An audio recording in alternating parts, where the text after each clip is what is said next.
Good evening, Moadim L'Simcha. It's Sunday, October 12th. I'm Laura Cornfield, and this is IBA News, broadcasting from Jerusalem. Global donors gathered in Cairo today expected to donate billions in aid to rebuild the Gaza Strip, devastated in its 50-day war with Israel. UN Secretary General Ban Ki-moon warned the gathering that the Palestinian enclave remained a tinderbox, and U.S. Secretary of State John Kerry urged a renewal of the peace process. IBA's Eli Wagalanter has more. An international donors conference to help Gaza rebuild following the 50-day Israel-Hamas war this summer opened in Cairo today, with participants from 30 countries expected to pledge several $billion. U.S. Secretary of State John Kerry took the lead, announcing that the U.S. would pledge an additional $212 million in aid, and he called for a renewed commitment to achieving Middle East peace. Out of this conference must come not just money, but a renewed commitment from everybody to work for a peace that meets the aspirations of all, for Israelis, for Palestinians, and for all the peoples of this region. And I promise you the full commitment of President Obama, myself, and the United States of America to try to achieve that. Thank you. Egyptian President Abdel al-Sisi opened the conference by urging Israel to consider launching new peace efforts based on the Saudi Arabian initiative first presented in 2002. Said Sisi, "We should turn this moment into a real starting point to achieve a peace that secures stability and flourishing and renders the dream of coexistence a reality, and this is the vision of the Arab Peace Initiative." Palestinian Authority President Mahmoud Abbas also urged participant nations to donate to Gaza, saying Gaza needs $4 billion for rehabilitation, and we are certain there is the international and regional will to do so. The Strip needs significant resources to return to normal. Abbas urged the world to set up a binding time frame for an Israeli withdrawal from the West Bank, much like the Palestinians are set to demand from the UN Security Council later this week. Kerry plans to meet Abbas in Cairo to dissuade him from very destabilizing diplomatic moves. Hamas was not in attendance, neither was Israel, following concerns voiced by Cairo that if Israel did attend, some Arab countries, mainly Saudi and the Emirates, would cancel their participation. Foreign Minister Avigdor Lieberman voiced his displeasure with the government's decision, saying Israel not attending the conference is a mistake. It cannot rehabilitate Gaza without Israeli participation and cooperation. Qatar didn't want us to come. They are giving a lot of money to Gaza. It would have been better to be there, but we will not impose our presence on anyone. Eli Wagalanter, IBA News. A reporter adds that moments ago, Qatar pledged $1 billion in reconstruction assistance for Gaza. What to do when an Ebola-stricken individual arrives in Israel? That was the subject of a meeting convened today by Prime Minister Benjamin Netanyahu to discuss the spread of the deadly virus. The hearing was attended by members of the Health, Transportation, Interior, Foreign Affairs, and Justice ministries, as well as the Israel Ports Authorities, the police, and the army. Attention is being focused on prevention by keeping potential carriers from entering the country. Netanyahu said that Ebola is a global epidemic, and Israel was cooperating with other countries. If an Ebola patient does arrive, Israel has a plan of action to isolate them and take care of them through the health system in consultation with world experts. As concern grows over the spread of the deadly Ebola virus, Israel and the Palestinian Authority have begun working together to protect both populations. Israeli and PA officials reportedly met last night to discuss how to prevent the spread of the disease. On Friday, Israel began warning passengers returning from Ebola-infected countries that they are at risk and need to be checked. For the time being, the authority is not performing any checks itself, nor are they singling out passengers for special treatment. Medical teams at New York's JFK Airport have begun screening arriving passengers from 3 West African countries for the deadly Ebola virus. At least 5 U.S. airports have enhanced screening of U.S.-bound passengers and used temperature guns on travelers from Guinea, Liberia, and Sierra Leone, where more than 4,000 deaths have taken place. The new procedures are being conducted by the Department of Homeland Security. The infrared temperature guns checks passengers who visited the countries in question for high fever. Screeners also tried to determine if arrivals have had any contact with an Ebola patient. We use a layered approach, it's defense in depth, to ensure that at the varying points of the process at which an ill individual could be identified, that no single point of failure exists.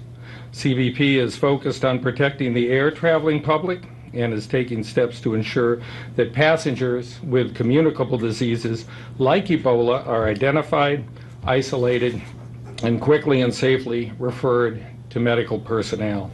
The expanded screening measures provide this layer of protection to the already established protocols to minimize the risk of another case of Ebola here in the United States. No matter how many of these procedures are put into place, we can't get the risk to zero. That will not be the case, but this additional layer should add a measure of security and assurance to the American public. The Foreign Ministry has confirmed that rescue teams in Peru have found the body of a second Israeli tourist who went missing last Monday after the raft he was on overturned on the Appomattox River. The Israeli Harel Rescue Team 669 rescue team located the body while scanning the area by helicopter and then directed the rescuers to the exact location. Peruvian officials on the scene said the tour company that supplied the rafts had been barred from operating due to the large number of accidents. The company used to be called Mayuk Travel and recently changed their name to Peru Rafting in order to continue running tours. On Thursday, the body of an Israeli woman tourist from Ramat HaSharon was found during an aerial search operation. Israeli officials in Peru are making arrangements for the bodies to be flown home. The two fatalities are part of a group of 8 Israeli tourists who set out on the expedition last Sunday. The weekend saw a fatal car accident on Highway 31 between Arad and the Dead Sea. 30-year-old Ignat Ilinchenko and his 4-year-old daughter Maya were killed, and his wife and 6-year-old daughter seriously injured in a collision between 2 cars yesterday evening. The 40-year-old driver of the second vehicle was also seriously injured. Police said, according to initial findings, it appears that the driver of the second car overtook a bus and drove into oncoming traffic, hitting the family's car. Paramedics pronounced Ignat dead at the scene. The injured were airlifted to Soroka Hospital in Beersheba, where shortly after, doctors were forced to pronounce Maya dead. Relations between Israel and Sweden will get worse before they get better. That's the view of a Swedish opposition parliamentarian who told Israel Television's Yaakov Achimeir that the new ruling Social Democrats have a history of pro-Palestinian activism. The Social Democrats have had a long tradition with relations with Fatah and PLO, and also the other left-wing parties in the Swedish parliament, the Green Party and the left-wing parties, have also had this for a very long time. And the newly elected government in Sweden is a weak government. And I think this is a rash decision for the government to show that they can act and act quickly. So it's a rash decision, but they want to show that they can do something. And also to acknowledge a Palestinian state when they're in the unity government with Hamas, it's something I think is very strange. Would you say that the new Swedish government is pursuing an anti-Israel policy? Well, there's a lot of politicians in the government now and on the left wing in Sweden that are very anti-Israel. We have a member of the government now, Mehmet Kaplan, who went on the IHH flotilla, the Gaza flotilla. So they don't regard Israel in a very favorable way. So I think also that's part of the motivation why they did this recognition of Palestinian state already now. What is the mood inside the Swedish public vis-à-vis the Israeli-Palestinian conflict? Well, I think it's divided in Sweden, but generally I think it's fairly anti-Israel, and because of the Swedish media, which is basically left-wing, all of them. And so they don't get the full picture of what's happening in Israel and in conflict. So I think the public needs to learn more about what's happening, and unfortunately the media in Sweden is not taking its responsibility in this regard. Would you see a further deterioration in the relations between Israel and Sweden? I would imagine so, yes. With the left-wing government, with the history it's had, with this preemptive recognition of a Palestinian state, and considering their views on Israel in general, I fear that the relations will deteriorate. Yes. I thank you very much, Mr. Ökroth, member of the Swedish Parliament. Thank you. Cybersecurity magnate Eugene Kaspersky warned Israel is not adequately protected from hackers and this could cause the country massive damage. The co-founder of the Russian software security giant Kaspersky Lab visited Jerusalem last week and announced his intention to open a branch of his company in the Israeli capital. IBA's Norit Finger reports. This man has been fighting online viruses for the past 30 years, even before we were aware of their existence. One of the world's leading experts on security of information, Eugene Kaspersky, warns us of the danger of our growing addiction to technology. Cyber technologies, they're coming to many devices which we use in our life. And I'm afraid that we will see special malware, special computer viruses developed. Maybe next it's smart TV, Google glasses, cars, fridges, and all the Internet of Things. Unfortunately, for cyber criminals, it's very possible to misuse the systems to steal your money, to get access to your private information. And maybe it's also possible for the bad guys, very bad guys, for terrorists, to attack such as systems. Yes, technology has advanced to a point where it is implemented in almost every aspect of our daily lives. But Kaspersky points out that so have the criminals who are determined to use it against us. Unfortunately, still there is no strategy. No strategy how to build a computer system in a more safe and secure way. There is no strategy how to train employees, how to train the IT staff to manage that. Unfortunately, there are a lot of work to do to guarantee necessary level of security in the critical infrastructure. Even though Israel is a high-tech superpower, Kaspersky claims that we are exposed to a cyber attack no less than any other country. I'm afraid the reality is there is no nation on the planet which is ready to fight with these types of attacks. The reality is that we depend on the computer systems. They're everywhere around us. It's not only the mobile phone on your notebook, it's our industrial environment, it's transportation, it's power grid, power plants. Unfortunately, they are vulnerable. A sponsor of the Jerusalem Formula One race in the capital and a guest at a cyber convention organized by the Jerusalem Venture Partners, Kaspersky took the opportunity to announce that he will open a research and development office aiming to encourage and support technological initiatives in the city. Israel is very well known as an IT company with so many, I don't know how many IT companies, startups are here in Israel. I don't know, many. And very many talented engineers are also here in Israel. So I'm really sorry for being so late, but we are very serious of opening our research center here, and research and development center here in Israel. Sounding like a prophet of apocalypse, Kaspersky calls on Israel to wake up, for reality has changed. Those who adjust themselves to the rapidly changing world of technology could well enjoy its advantages. But those who fail to do so could well find themselves in a cyber hell. This is Norit Finger for IBA News. Kurdish forces continue to hold out against Islamic State fighters trying to seize full control of the Syrian border city Kobani. Officials warn if ISIS takes control of the city, a massacre of Kurds remaining inside Kobani is imminent. We get more on this report from IBA's Margot Dudkevich. Islamic State fighters are tightening their grip on the Kurdish-Syrian border city Kobani, seeking to cut off the city's border crossing into Turkey to prevent any remaining civilians from fleeing to safety. Kurdish fighters entrenched mainly in the western part of the city have sworn they'll fight to the death. According to reports, fighters of the Kurdish People's Protection Fighters, known as YPG, have succeeded in preventing 5 suicide car bombs sent by ISIS from blowing up near their positions. Despite this, Kurdish officials called on the United States and coalition countries to increase their involvement, boost their dwindling military supplies, and escalate airstrikes to prevent ISIS from advancing. The United Nations has warned of a massacre if the city falls, estimating hundreds of civilians remain trapped in the city, despite a huge exodus of more than 200,000 who fled to Turkey. If ISIS seized all of Kobani, it would give the jihadist terror group full control of a long stretch of the Turkish border and a direct link between its Syrian stronghold and self-proclaimed capital Raqqa and positions in Aleppo. While US-led coalition airstrikes have succeeded in slowing down the advance of ISIS fighters on the ground, they failed to prevent ISIS surrounding Kobani. Visiting in Chile yesterday, U.S. Defense Secretary Chuck Hagel described events in Kobani a dangerous situation.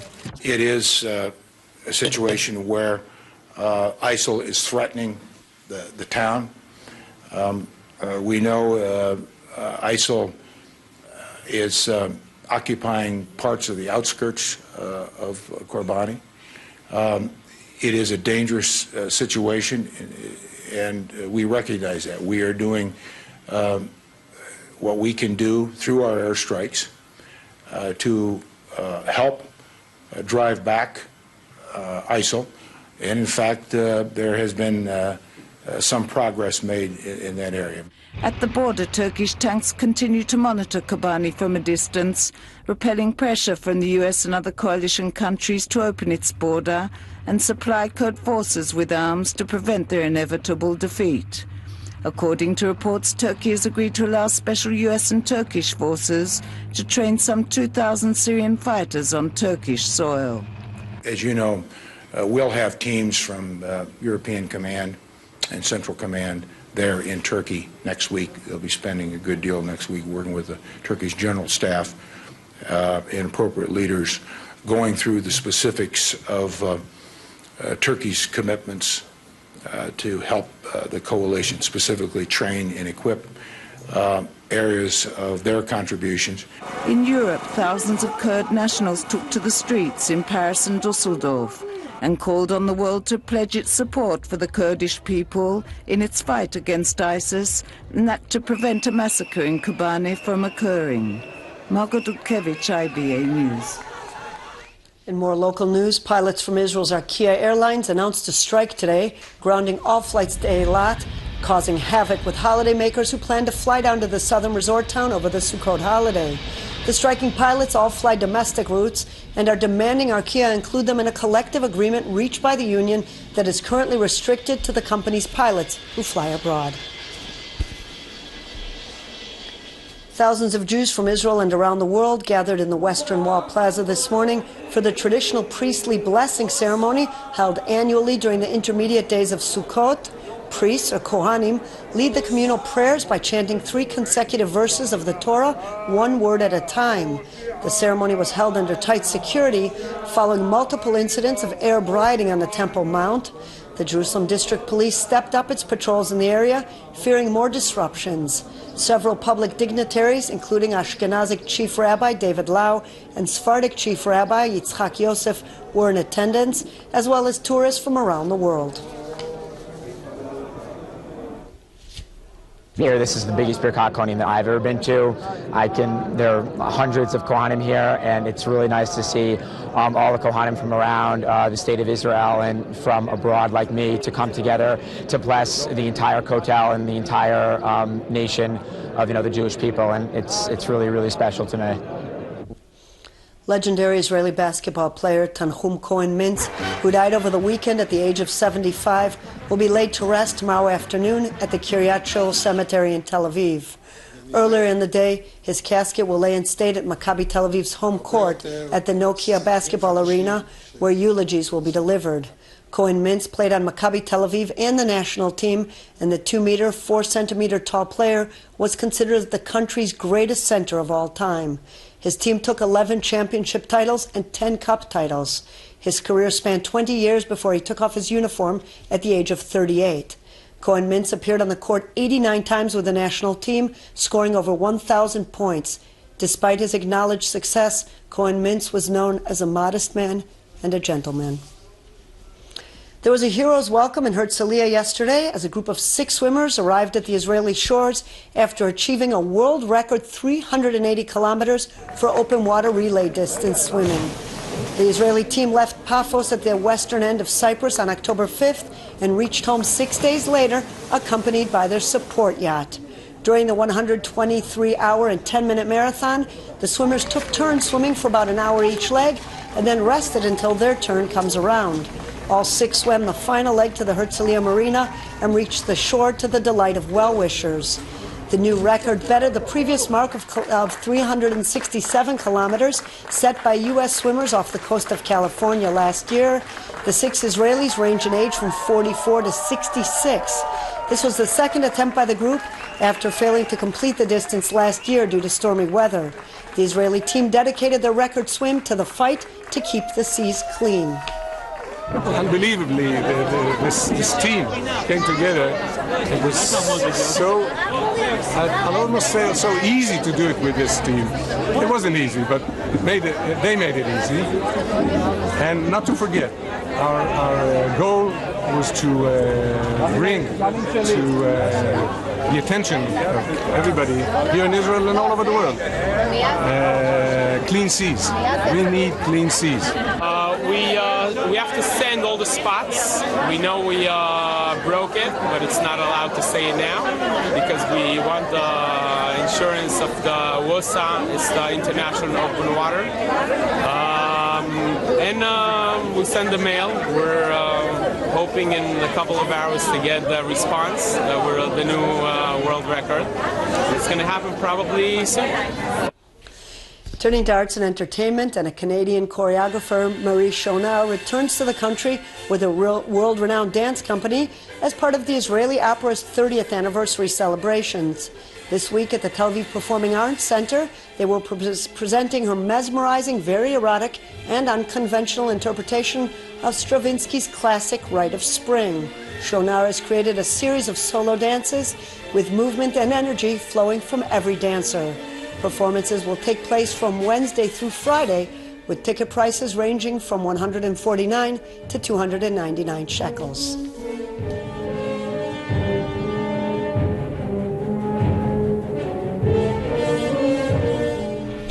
In local money matters, with no currency trading on Sunday, the shekel remains the same, while shares were down in the Tel Aviv Stock Exchange in a shortened day of trading. Here are the numbers.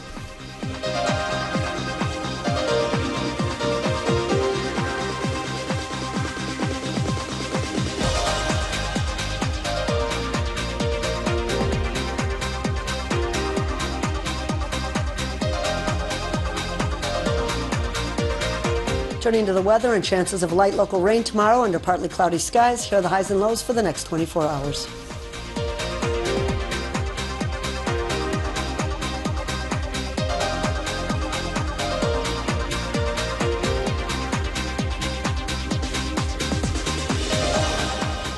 And that's all for this evening. Please join us again tomorrow at this same time on this same channel when Aaron Viner will be here to bring you the latest news from Israel. Until then, I'm Laura Cornfield wishing you Moadim L'Simcha and Shalom from Jerusalem.